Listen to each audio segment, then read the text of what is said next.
muchísimas gracias a todos y a todas, a Yolanda y a Andrés por invitarme un año más, o ponente o moderando esta interesante mesa, y agradecer estar con vosotros. Y además tengo una sensación muy agradable porque en todo lo que he oído previamente es que la situación es bastante mejor que lo que estoy acostumbrado en otros sectores, ¿no? Yo vengo más del mundo de los medios generalistas y la situación de los modelos de negocio y su situación al menos no es tan optimista o no la transmiten así, con lo cual me parece muy interesante que mantengáis todavía ese optimismo porque basado en datos, ¿no? Pero sí es verdad que habéis hablado mucho de todo lo que tiene que ver, os he hablado mucho en las mesas previas, con el peso del papel todavía, y luego lo profundizaremos, de la creatividad, todavía el soporte de la revista como el del libro, esa transformación digital inevitable que se está produciendo, no lleva la presión o lleva la velocidad que se está produciendo en otros sectores, pero lo que hemos aprendido es que esta transformación llega, y llega principalmente por la demanda de los usuarios y porque hay un cambio en los hábitos, y esos cambios en los hábitos de los usuarios y de las marcas también produce cambios en los modelos de negocio, inevitablemente. Modelos de negocio que se transforman porque se transforma toda la cadena de valor.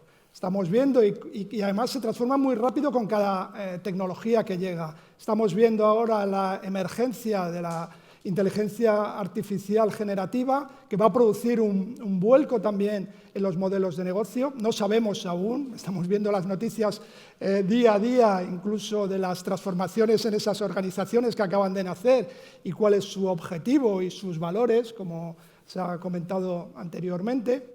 Entonces vemos que esa transformación está cambiando en la producción, está modificando, y creo que eso es fundamental, todo lo que tiene que ver con la distribución. Esa es una de las claves que hemos visto en todos los procesos de transformación previo, y por supuesto en los modelos de negocio. Y estos modelos de negocio además se encuentran en una situación de, creo que además 2024 va a ser un año crucial en estos cambios, porque se anticipa con todo el tema del cookie-less y algunos otros aspectos regulatorios, una transformación de lo que es la publicidad digital tal y como la entendíamos.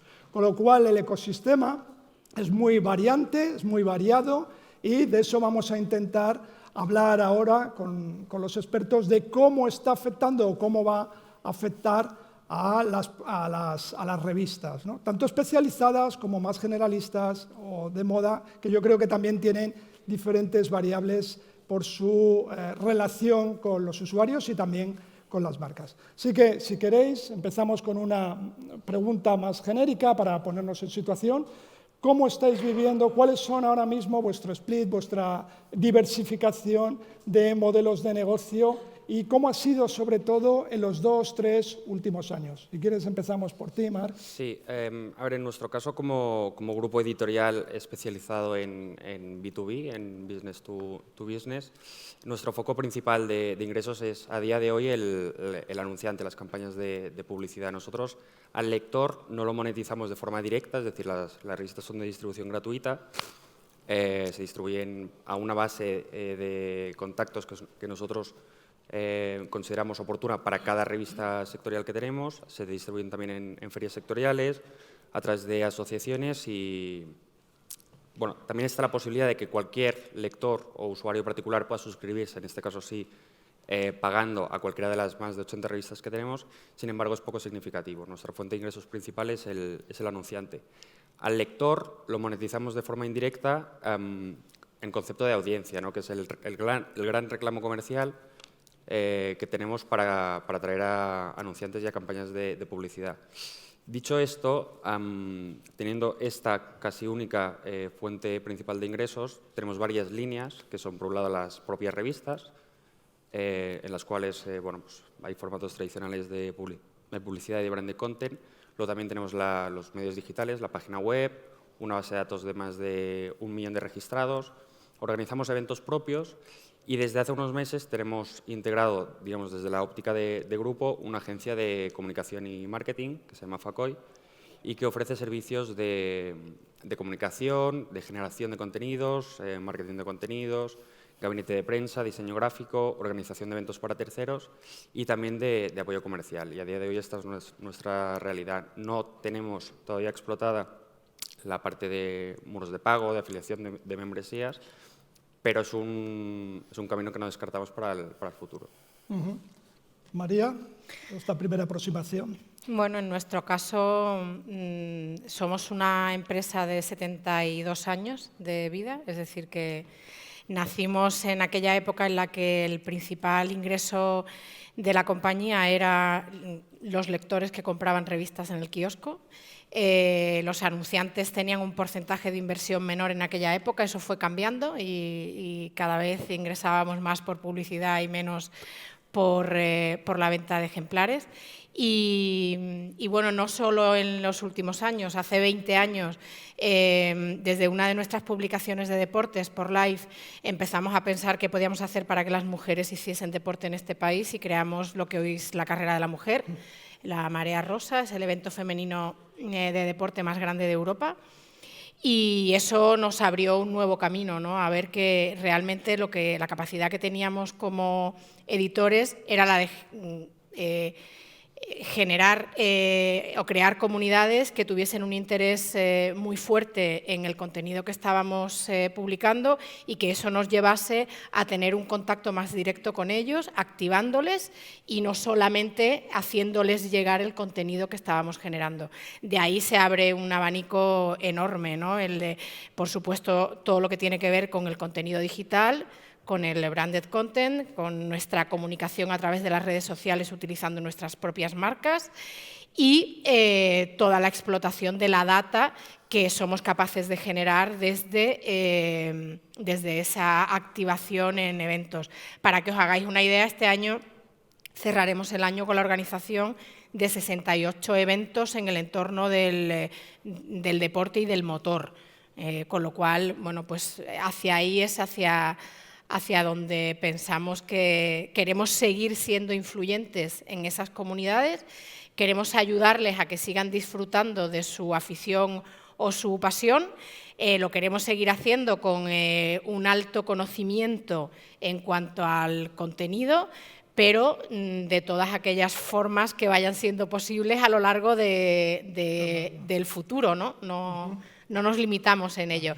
Sí que creo, solo decir una cosa, sí que es verdad que desde las marcas que nacieron como revistas hemos ido evolucionando y yo siempre digo en nuestra casa que tenemos la capacidad de llegar a un número de personas que era impensable llegar hace 15 años y hacerlo de una forma rapidísima, ¿no? Y que yo creo que no estamos valorando muchas veces, sobre todo a la hora de hacer el match entre anunciante y audiencia, no estamos, o nosotros no hemos sabido vender del todo la capacidad que tenemos realmente para impactar a una audiencia que es tremenda en un entorno amigable y con una capacidad de convencimiento en lo que escribimos y publicamos muy alta. Profundizaremos esa parte de incidencia en audiencias. Eduard. Bueno, Time Out, como sabéis, es una empresa global con sede en Londres. Es una empresa que hace ya unos 10 años empezó un proceso de transformación digital muy drástico. Abandonamos primero los kioscos para pasar a distribución gratuita y finalmente hemos abandonado el papel.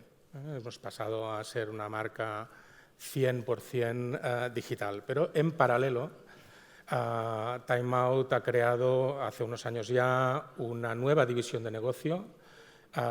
Tenemos Time Out Media y la otra división de negocios Time Out Market. ¿Qué es Time Out Market? ¿Qué es un Time Out Market? Como los organizadores, con muy buen criterio, no nos dejan proyectar fotografías ni imágenes, les invito a poner en Google Time Out Market Lisboa y irse a la pestaña de imágenes. Y si hacen este pequeño ejercicio, enseguida se harán una idea de lo que es un Time Out Market. Es un food hall, es un mercado gastronómico. Tenemos 7 abiertos en el mundo, en Lisboa, en Boston, en Chicago, en Nueva York, en Montreal, en Dubái, en Ciudad del Cabo desde hace 15 días, y en Porto en enero, y en Barcelona durante el año 2024, espero que durante el primer semestre.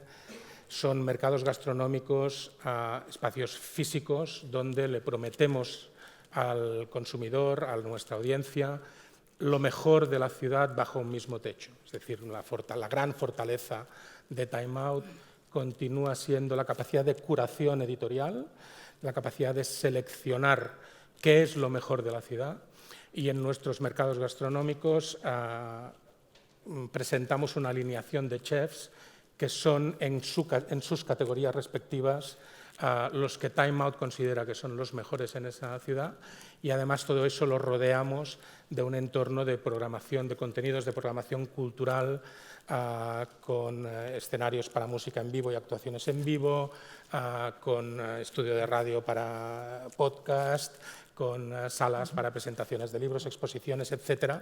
De alguna forma llevamos Time Out, el universo temático de Time Out, al mundo físico, y pasa a ser una marca que no solo se lee y se escucha en los podcasts, sino que también se puede tocar y degustar a través de nuestros markets en el mundo. Perfecto. Beatriz, ¿vosotros de Condenas? Nosotros en Condenas, pues también el grupo editorial, lógicamente, la línea de ingresos más fuerte es la que tiene que ver con la publicidad, ¿no? Y con las soluciones B2B. Por un lado, estamos muy enfocados a la innovación en formatos publicitarios y tenemos una propuesta de valor, yo creo que muy innovadora en lo que se refiere al branded content y al marketing experiencial. También los eventos son muy importantes, como se ha comentado aquí, pues no solo los de alfombra roja, ¿no?, como el personaje del año Vanity Fair que tuvo lugar en Sevilla el otro día, pero también eventos que mueven a miles de consumidores, como puede ser la Vogue Fashion Night Out o el Mercado de las Flores, que ahora tiene la edición de invierno en Jorge Juan, y que os invito a que os paséis porque es precioso, ¿no? Entonces, todo eso se combina, pero digamos que Condenas tiene en su ADN esta curiosidad, esa obsesión por la búsqueda de nuevas fórmulas en general, y entonces, pues bueno, diversificamos de muchas maneras, ¿no? A través del licensing, que se ha comentado antes, también hemos tenido proyectos vinculados a lo educativo, no solo el máster de Vogue, que es muy conocido, pero la cucina italiana en Italia, por ejemplo. Entonces tenemos diversas líneas de revenue. Ahora tenemos un foco muy importante en toda la parte de consumer business, porque ahí ha habido muchos casos de éxito. No sé si conocéis Vogue Collection, que es como un merchandise premium que ha tenido muchísimo éxito. Surgió en Alemania y se ha expandido a otros territorios, incluido España. O sea que también se le da mucha importancia a esa parte de innovación y emprendimiento a nivel local, que luego tiene una expansión territorial. Y de hecho un ejemplo de eso este año es que bueno, me parece muy interesante porque está basado en data.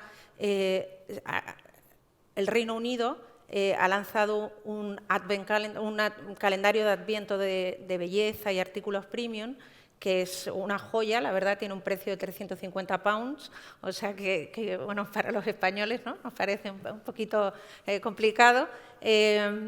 Y bueno, están a punto del sold out de muchísimas unidades, y esa idea o ese proyecto surge porque precisamente en nuestra parte de contenidos, los contenidos de calendarios de Adviento durante un par de años han tenido un éxito tremendo, precisamente en la semana que estamos, que es la del Black Friday, ¿no?, y toda la época de Navidades. Entonces lo han lanzado con muchísimo éxito, con muchas ganas e ilusión, pero sin saber, ¿no?, una primera edición de algo siempre, y es absolutamente consumer revenue, no solo ya el que nos venía a través del kiosco, ¿no?, que ese por supuesto que es una línea consolidada desde hace mucho tiempo, pero hay otras fórmulas vinculadas al consumidor que están surgiendo que bueno, y las que vendrán, ¿no? O sea, quiero decir, como los paywall que mencionabas tú antes, y que la suscripción digital obviamente es un modelo de negocio a explorar por todos. Yo creo que la palabra diversificación ha aparecido en los 4 y es evidente que tenéis procesos de diversificación, pero el papel sigue, quitando Time Out, y ahora nos contarás cómo ha sido ese proceso, el papel sigue jugando un rol fundamental, ¿no?, en las fuentes de ingreso ¿Cómo es ahora mismo en esa situación en cada uno de vosotros y cómo prevéis que va a ser al futuro? Bueno. En nuestro caso y bajo nuestra experiencia, el papel es esencial porque desde el punto de vista de editor te posiciona, te sitúa en el mapa.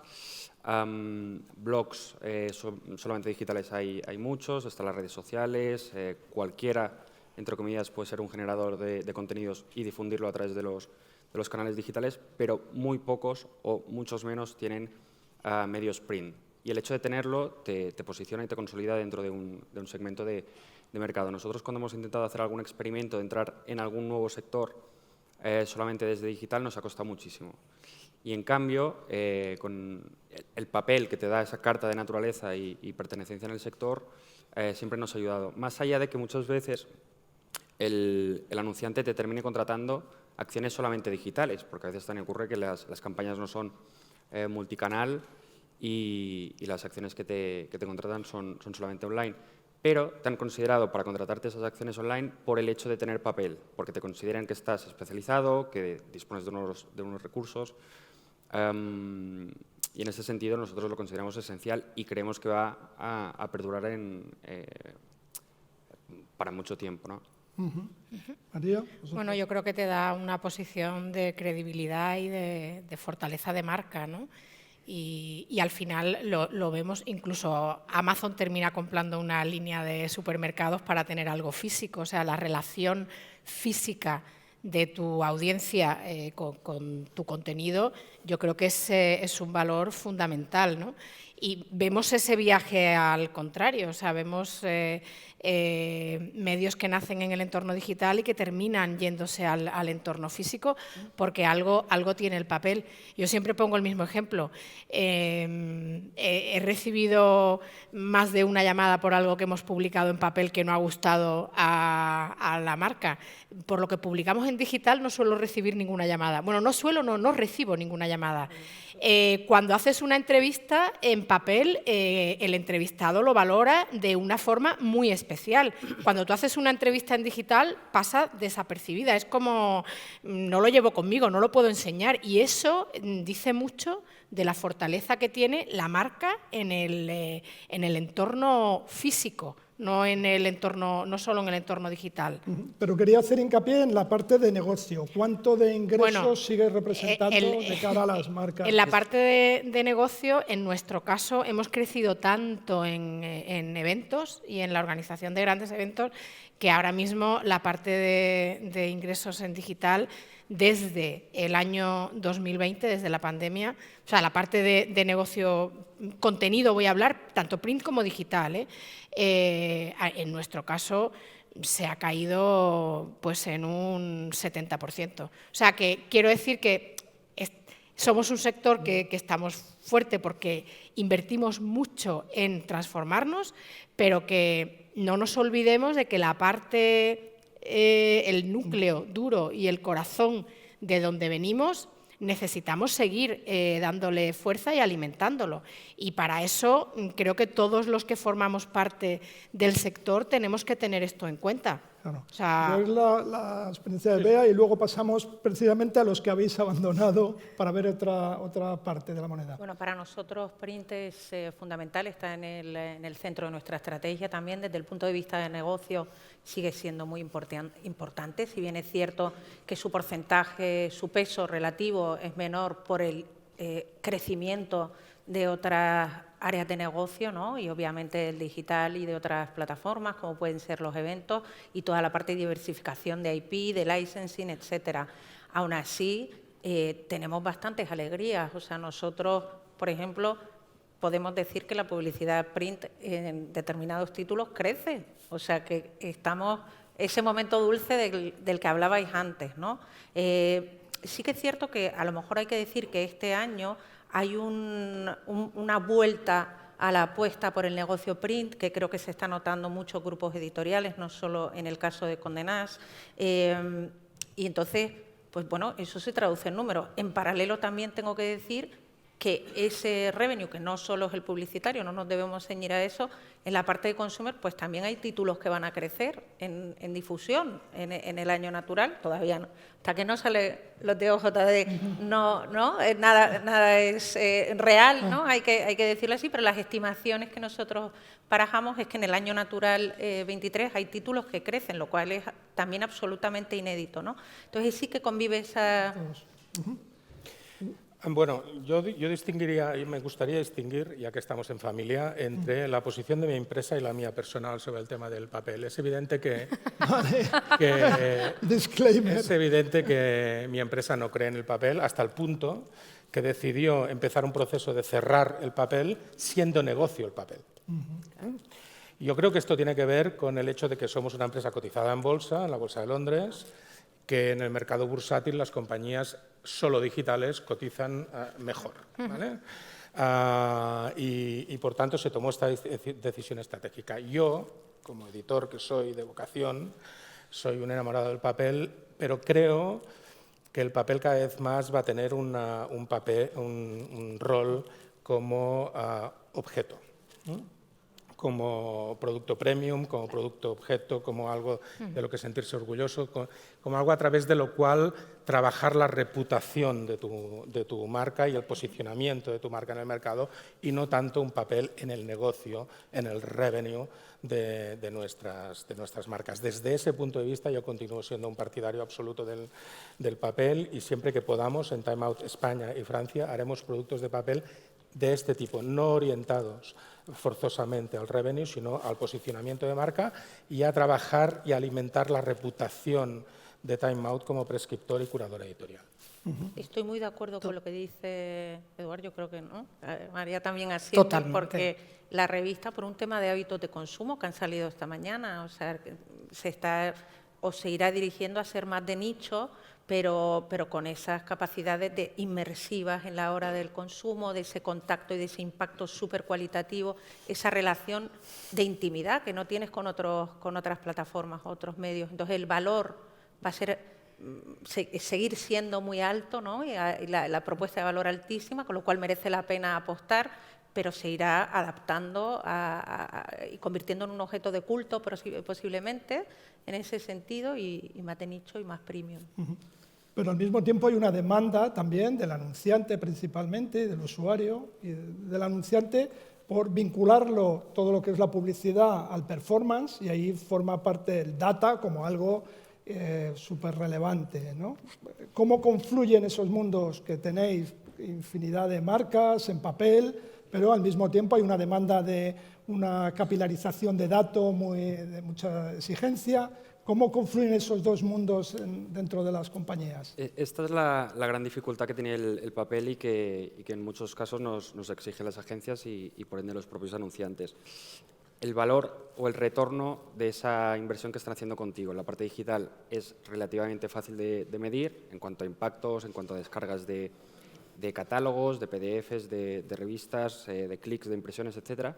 Pero en el papel es mucho más complicado. Podemos hablar de difusión, podemos hablar de tirada, pero no podemos saber con exactitud cuánta gente ha abierto esa página concreta en la que el anunciante tiene puesta su publicidad. Y esto yo creo que es un problema que debemos asumir y con el que debemos convivir. Creo que todos formamos parte o sea, todos debemos remar hacia la misma dirección, teniendo en cuenta pues, todas estas ventajas que se han comentado en esta mesa y en las anteriores que tiene el papel, el tema de la lectura consciente, de la capacidad de inmersiva, de la atención, más en el ámbito B2B en el que nosotros nos movemos, en que los procesos de compra, el proceso de decisión de compra no es tan impulsivo como puede ser en el B2C, ¿no? De hecho, en las empresas participan de media creo que 5,7 personas en el proceso de compra de una máquina o de una solución, por lo que haber podido trasladar de forma muy clara y muy consciente las ventajas de tu producto con el soporte de papel es muy relevante. En cambio, en digital, pues bueno, pues quizás no queda ese recuerdo, quizás es mucho más efímero que en comparativa con lo que son las revistas físicas, ¿no? María. Bueno, yo distinguiría cuando una marca se relaciona con vía publicidad o a través de un branded content, ¿no? con un formato físico. Creo que no solamente tiene que estar pensando en cuánto, no sé, hablo de coches, cuántos coches voy a vender porque he puesto publicidad en esta revista de coches, ¿no? Eso es un tema, ¿no? El otro es en el performance, en digital, cuando quieren medir y te piden, no, es que yo quiero más audiencia, pero vamos a ver, si es que en España no hay 5 millones de personas queriendo comprarse un coche. ¿Tú para qué quieres 5 millones? Tú querrás los que están buscando un coche, además de esa categoría de coche, no cualquier coche. Entonces, yo creo que nos hemos vuelto un poco locos en no valorar realmente la importancia del target y no ir tanto al volumen, sino a quién estás realmente impactando y cómo. Y esto es... A mí cuando me dicen, no, es que estáis fuera de planificación porque en el ranking estás en el quinto y solo entran los 3 primeros. Ya, pero es que yo estoy llegando a tu público, o sea, es que para mí es más fácil ayudarte. Y luego otra cosa, en el caso de los coches, nosotros no somos concesionarios. O sea, ¿cuánto invierte una marca de coche en su red de venta? Hablo de coches porque es una de nuestras especialidades. ¿Cuánto? Muchísimo dinero en formación, y resulta que a mí me dices que yo, si a través de mi web no vendes un coche, mi publicidad no sirve de nada. O sea, la publicidad en mi medio no sirve de nada. Hombre, creo que en eso nos hemos vuelto un poco locos. Y eso sobre todo en la parte del digital, ¿no? Pero ¿con quién competís en el mundo digital? En esta economía de la atención, el rol del papel está muy claro, ¿no?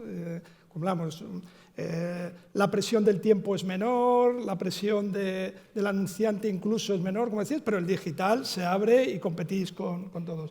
Ahí, ¿cuál es vuestro aporte de valor frente a otros soportes? Pues yo creo que muchísima, ¿no? Y te lo pregunto para que lo ahora te lo preciso, pero siguiendo un poco con lo que dice María, aquí hay 2 factores claves que son, por un lado, el contenido original y el rigor a la hora de hacerlo, ¿no? Y luego, por otro lado, el contexto. O sea, dentro de estas posibilidades que te abre la tecnología, que es lógico que todos nos hayamos lanzado, también como anunciantes, me refiero, a aprovecharlas y como medios, ¿no? Pero dentro de ese mundo de algoritmos, de posibilidades y tal, pues claro, al final a veces ocurren... Bueno, que ves tu marca en contextos que a lo mejor no son los adecuados en aras de un algoritmo que en ese momento ha decidido que yo soy target y que estoy mirando a lo mejor un tratamiento oncológico de un familiar y te sale una cosa, ¿no? Quiero decir, los momentos, los contextos son muy importantes y en ese sentido, pues yo creo que las revistas son el contexto y encima son fiables, para esos momentos de consumo en los que la gente además tiene una actitud positiva. Antes hablaban, ¿no?, de felicidad incluso, pero quiero decir, son momentos de ocio, de profundizar y un entorno fiable y amigable. Yo creo que las webs de revistas ofrecen, que ha sido en el informe presentado durante la mañana y después también en la mesa sobre publicidad y revistas ha salido el tema, ¿no? El dato que proporciona el mundo de las revistas es más sofisticado y tiene más profundidad, ¿no? Por el hecho de ser contenidos de nicho, la gran mayoría de las revistas podemos saber cosas de nuestros lectores que medios generalistas no pueden saber, ¿vale? Y eso nos ayuda mucho en el momento. En el caso de Time Out, saber si mi lector es amante del vino o de la cerveza o de los cócteles me ayuda mucho. Y qué parte de mi lector es amante del vino y cuál es amante de los cócteles. Y esto me lo da mi contenido. Claro, Lo que es precisamente ese contexto de contenido el que me permite ir a buscar a las marcas diciéndoles vas a impactar solo en amantes de cóctel, a marcas de alcohol, o vas a impactar solo en amantes de vino, en el caso de las denominaciones de origen, por ejemplo, ¿no? Vale. María, vosotros habéis sido los primeros en tener modelos de suscripción digital, ¿no? En los medios generalistas informativos llevan un tiempo, han entrado en una una guerra además de ofertas, es un ecosistema muy complejo. ¿Cómo es el de las revistas? ¿Cuál ha sido vuestra experiencia? A ver, yo un poco al hilo de lo que decía Beatriz antes, de animarte a hacer cosas nuevas, a veces sin tener ni referencias, ni mucha información, ni, oye, hay que probar. O sea, estamos en un momento en el que tenemos que probar y el probar también te lleva a veces al error, ¿no? Pero hay que saber vivir con ello, ¿no? Nosotros nos decidimos, fuimos los primeros en España en activar una opción premium dentro de nuestras webs. No le queremos llamar ni paywall ni nada de esto. Es un área premium donde por un euro al mes pagas por tener contenido que no podrías llegar a él de ninguna otra forma y además quitas de en medio la publicidad dentro de ese contenido, ¿no? Y bueno, hemos tenido distintos momentos. Al principio estábamos solos en el mercado y tuvimos una sorprendentemente muy buena reacción por parte de nuestros usuarios y lectores. Después hubo una caída y bueno, yo creo que obedeció a que en la pandemia hubo un boom de pago por suscripción en medios generalistas y como no teníamos otra cosa que hacer estando en casa, todo el mundo empezó a suscribirse en un montón de cosas y nosotros sufrimos caídas por atención a otro tipo de información y ahora nos hemos mantenido. Desde mi punto de vista, creo que lo que nos falta es conciencia en la sociedad de que el contenido de rigor y de valor hay que pagarlo, no es gratis.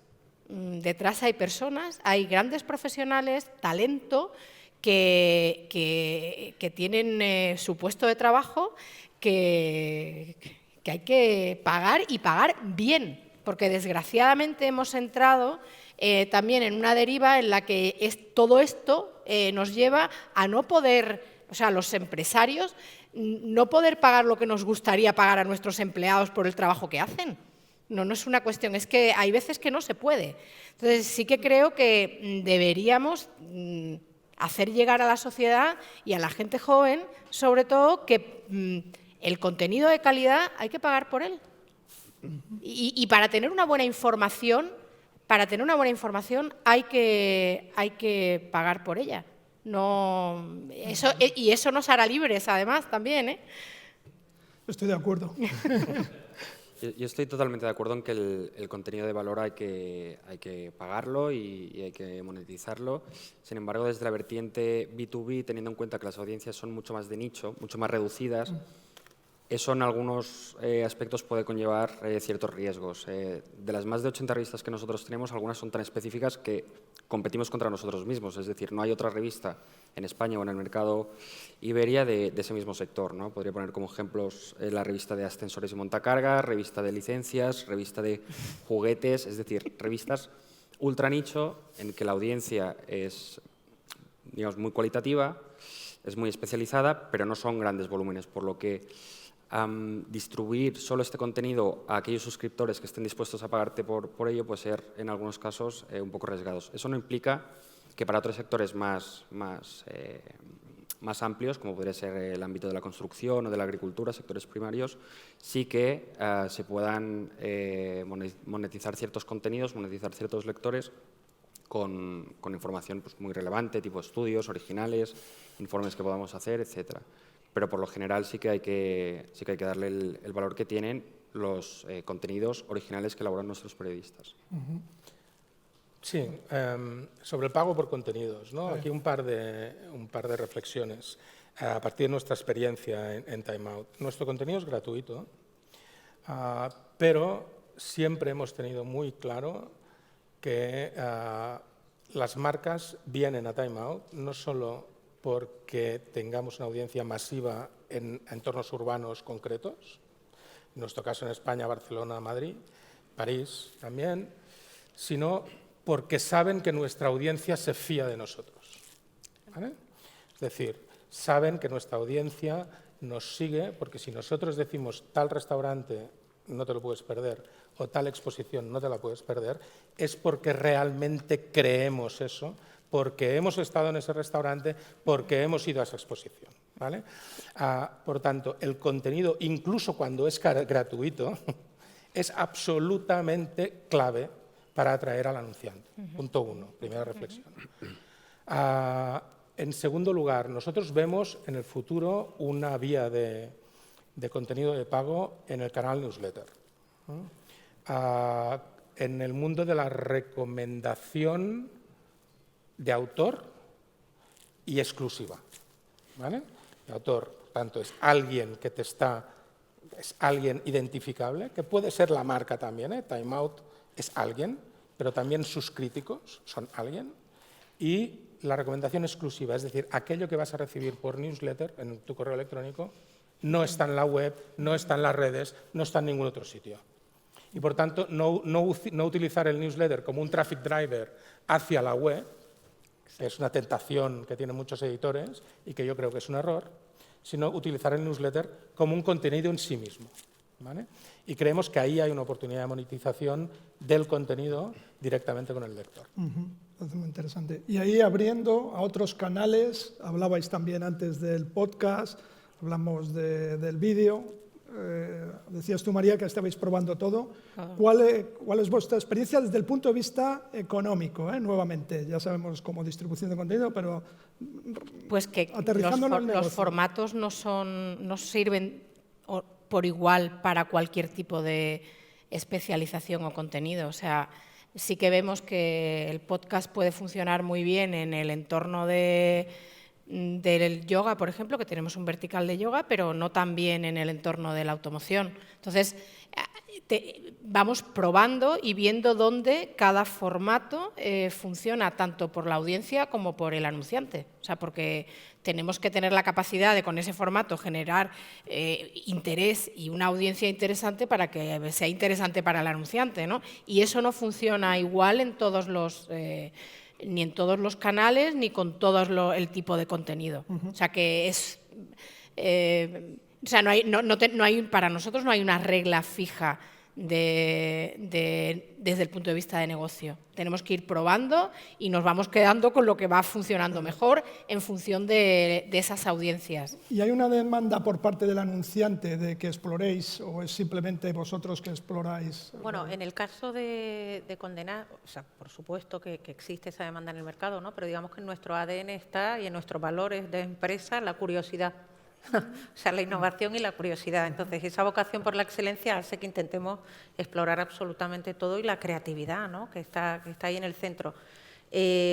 Como bien decía María, el reto es adaptarlo, bueno, pues a un concepto que tengas que crear vinculado a una marca, funcionará mejor en unos territorios que en otros y, por ejemplo, aquí en España, en nuestro caso, pues con el audio hay grandes casos de éxito de la mano de Vanity Fair, porque el audio ha encajado perfectamente, que luego se va desarrollando el negocio y que incluso culminan en audio, evento, o sea, ya el concepto en sí se convierte en un proyecto que tiene una audiencia propia dentro del ecosistema de Vanity Fair y entonces ya con ese ecosistema haces eventos, y puedes terminar sacando hasta un suplemento si quieres. Claro. O sea, el potencial es infinito, ¿no? Es que el concepto funcione con el formato y luego eso tiene una expansión.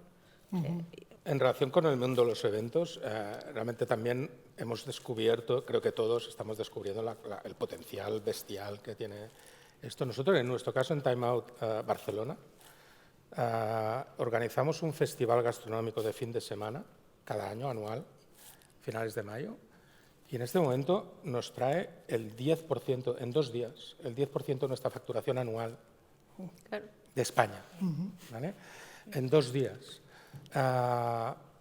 Y ese evento también es contenido. Porque la selección de los chefs, la selección de los DJs, la selección de las charlas, etcétera, y es una oportunidad no solo, por tanto, de revenue, sino de creación y de generación de comunidad, claro, ¿no? De orgullo de la gente que se consideran time outers y participan de ese evento con ese orgullo de marca que comparten contigo, ¿no? Tenemos que ir terminando. Quería una última para que comentéis todos. De todos estos retos, ¿cuáles creéis que son los más importantes para dar respuesta? ¿Es un tema de talento, como decís antes? ¿Es un tema de tecnología? ¿Es un tema de marca, de creación de marca? ¿Cuáles son los retos fundamentales para obtener modelos de negocio sostenibles? no me voy a mojar mucho porque confluyen muchos factores, ¿no? Yo creo que el secreto está en combinar en la medida exacta cada una de estas posibilidades que tenemos, que cada vez son más. Estos canales, partiendo de la revista, pasando por todos los canales digitales ya consolidados, ahora con la disrupción de la inteligencia artificial, que por un lado nos dará nuevos formatos, pero también nos dará nuevos procesos operativos o de producción mucho más optimizados.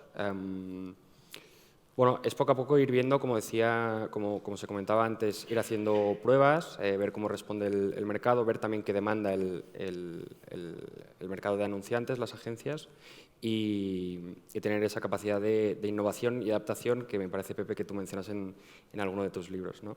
Es estar sobre todo muy atento a las nuevas posibilidades que nos ofrecen las nuevas tecnologías.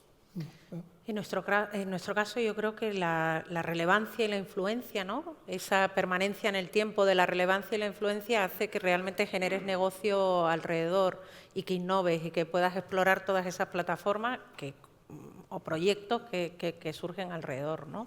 Pero esa relevancia e influencia en el consumidor es la clave. Yo creo que Time Out ha encontrado su futuro con el tema de los markets.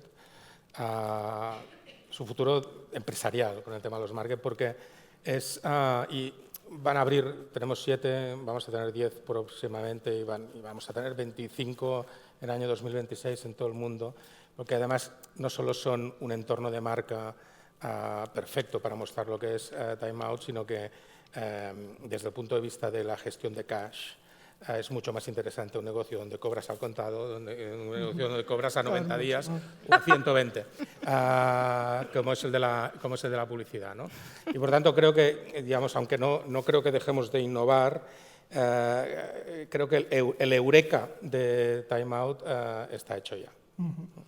Bueno, yo como reto, dando por hecho que en nuestro sector tenemos conocimiento en profundidad de lo que hablamos, que somos creativos, que damos primicias, dando todo eso por hecho, creo que el reto para poder seguir innovando y probando e innovando está en que tener capacidad para que la propia organización se adapte a esa innovación. O sea, porque muchas veces tú quieres ir a una velocidad y cambiar las cosas de una manera, pero tus estructuras no te lo permiten, ¿no? Por un montón de razones, ¿eh? No, unas son personales, otras son legales, otras por un montón de razones. Ese entorno, si fuese más flexible, nos permitiría ser más rápidos a la hora de innovar y probablemente vencer o lograr ese reto de seguir ese camino, de darle a la audiencia lo que quiere y lo que nos pide. Fenomenal. Pues muchísimas gracias. Nos hemos pasado un poquito de tiempo, pero creo que, y me voy con la misma imagen que venía de optimismo, con lo cual es muy de agradecer, ¿vale? Muchas gracias a todos. Gracias.